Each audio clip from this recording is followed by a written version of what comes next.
Hi everyone, my name is Penny, and today I wanted to talk to you about my understanding of what is a soulmate or what is a twin flame. Now, I personally feel that this is a huge spiritual topic that we as humans can only have limited understanding of. And when I hear someone who's talking with 100% certainty, I always think they're full of BS. They're full of themselves to some extent.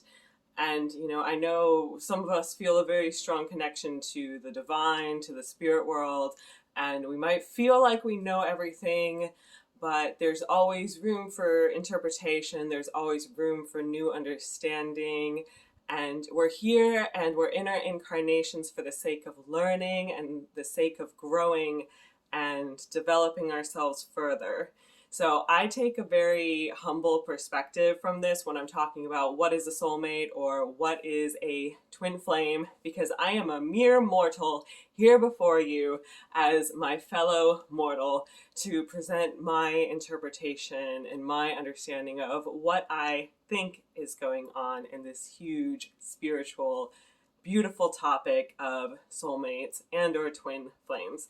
So I don't really like putting a label on it that much at all. I like to just say soulmate because it's the term that I heard throughout my entire life, and it has that, kind of romantic idea of this is someone that I was supposed to meet. And I feel like it's pretty easy to understand from a universal perspective. If you're Christian, if you're atheist, if you're Jewish, if you're anything else, pagan, any other religion in between. I feel like everyone can understand that term soulmate and this idea that you were meant to meet someone for one reason or another.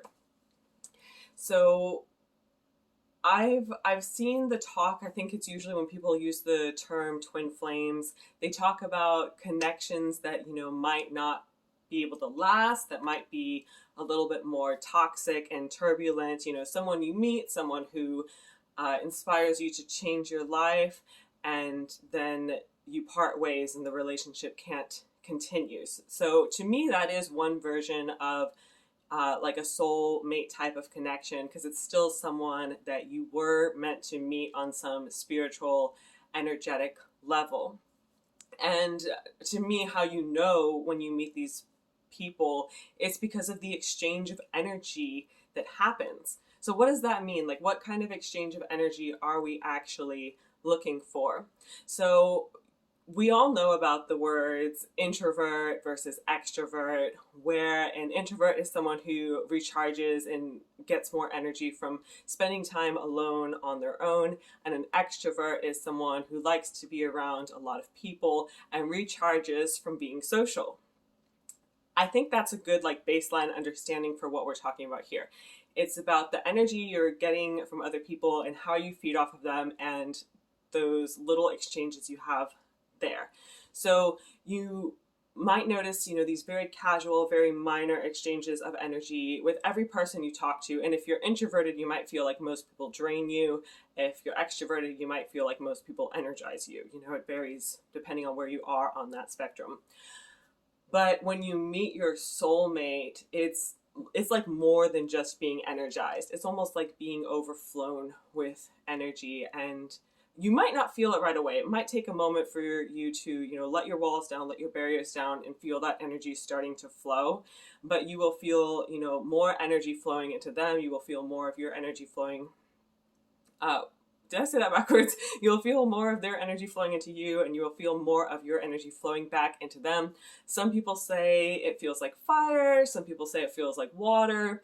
Maybe it feels like liquid fire to you, depending who you are and how you personally perceive things. But it's basically just this amazing flow of energy back and forth. And even in cases where someone has toxic behavior, this flow of energy might make you feel loved. And my theory about that is because soulmates and certain people in our lives connect us to the universal force of love that already exists, that we already all have access to, that we can tap into at any given time, but we kind of need the right connection, and we kind of need the right gateway in order to be able to do that and to tap into this universal source of love.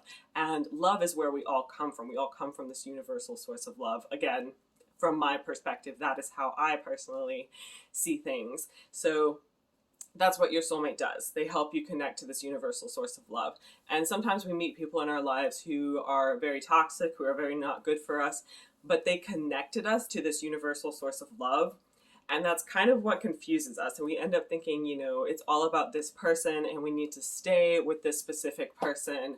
But some people in our lives are meant to just kind of come and go. There aren't that many people in our lives who are meant to come and just stay. And for some people, they might be on a path, like a soul incarnation path, where they are meant to be single for this incarnation. And I feel like that's really mostly just people who genuinely want to be single. I don't think this is something that's being like unfairly imposed on anyone else. So if you don't want to be single, I do think there's hope for you to meet someone. So I'm not trying to scare anyone. Please don't take what I said out of context.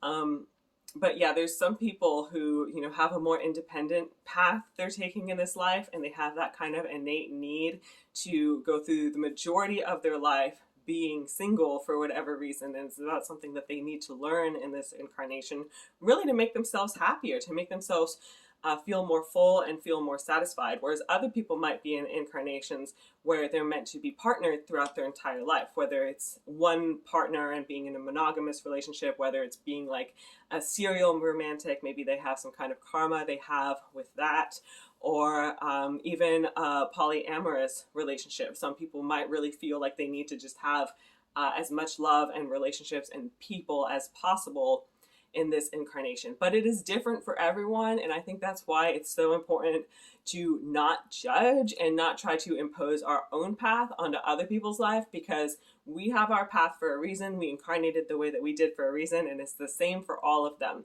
So anyway, I just wanted to share a few words on this because I know we all come into things with a different baseline definition and a different idea of what soulmates and twin flames actually are. So it helps a lot in clarifying communication. And if you have any questions, feel free to leave them in the comments below. If you want anything else from me, you can check out the rest of my videos. I have a lot of astrology tutorials, and I also have links in the description below that might take you to where you didn't even know you wanted to go. Bye.